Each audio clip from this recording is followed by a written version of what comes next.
I love coming here to La Center. It's an island. You get the fresh air. It's windy, and you got all the hills, and it's just amazing. And especially the complex here. You got 3 pools now.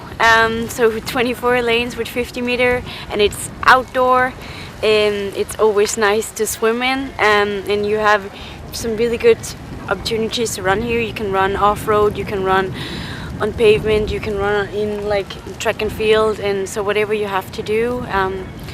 So and everybody is just nice here and open-minded and happy, and so it makes everything a lot easier. I must say, it's when you come from here like to the center and you go back home and you have to go to the pool indoor, it kind of sucks. Then you kind of miss it. You kind of miss the outdoor, the fresh air.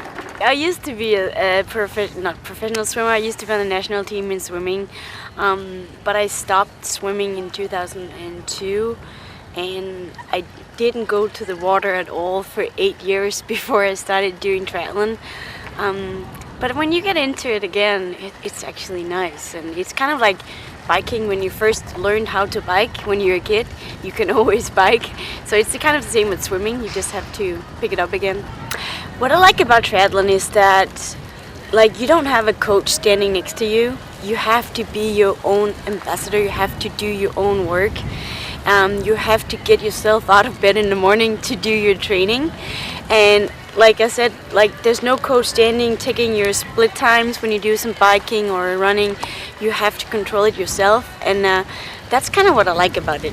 It's individual, and if you want to be stronger, you just have to work harder and push yourself, and it's kind of that's what also drives me. Like, it's a motivation for me that I can't complain about my teammates if they don't do a good job. It's my own fault if I don't do good when I go out and do a race. Yeah, well, I have some really good seasons the last couple of years, but I'm still not 100% where I was before the accident, and I'm still not the best. There's still a lot of girls out there that pretty close to me, and that can beat them, and they can beat me, and I can beat them, but I still have a lot of things to work with. So that's also what inspires me and motivates me. If I was just gonna go out and do all the races and could beat them all, then what's the goal? Then I needed another thing.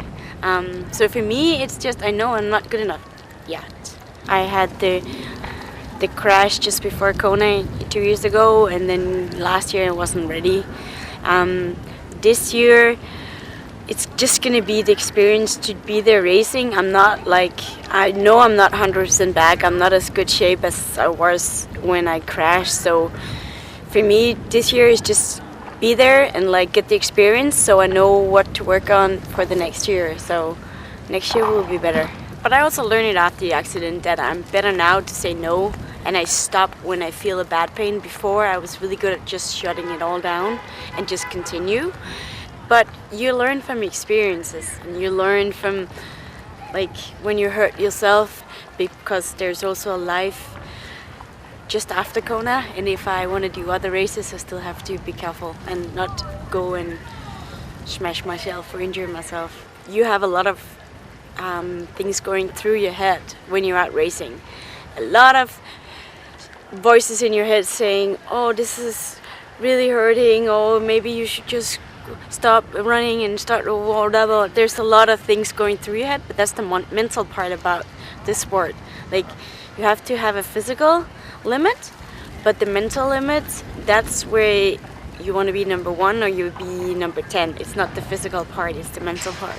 I wish I had more time to my family and my friends, but my family is also, I would never made it so far without them. They support me 100%, and I don't have a bad conscience because I say no to be home all the time, to go to birthdays or whatever, and they understand and they follow me. Like, my brother and his girlfriend are coming to Kona to follow me, and my boyfriend is. So, like, my mom also wanted to come, but she's not ready for it yet because they should have come the year I had my accident. So she's still nervous, and she's really working on it. But they mean the world to me, and without them, like, I wouldn't have made it so far. So I wish I had more time, but they also know when I'm done I have more time. Of course I have a life afterwards, but exactly what I want to do, I have a lot of things I want to do, but for the first thing I really want to go out and help people.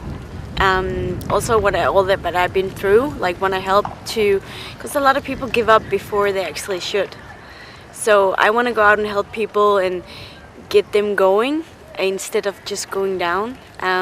So that's one of the main things I want to work with when I'm done with triathlon. Like, because life is short. You can be away from life in a second. So you really have to enjoy life and don't waste it. But still, yeah, we all have ups and downs, but you just have to look at the positive side every time.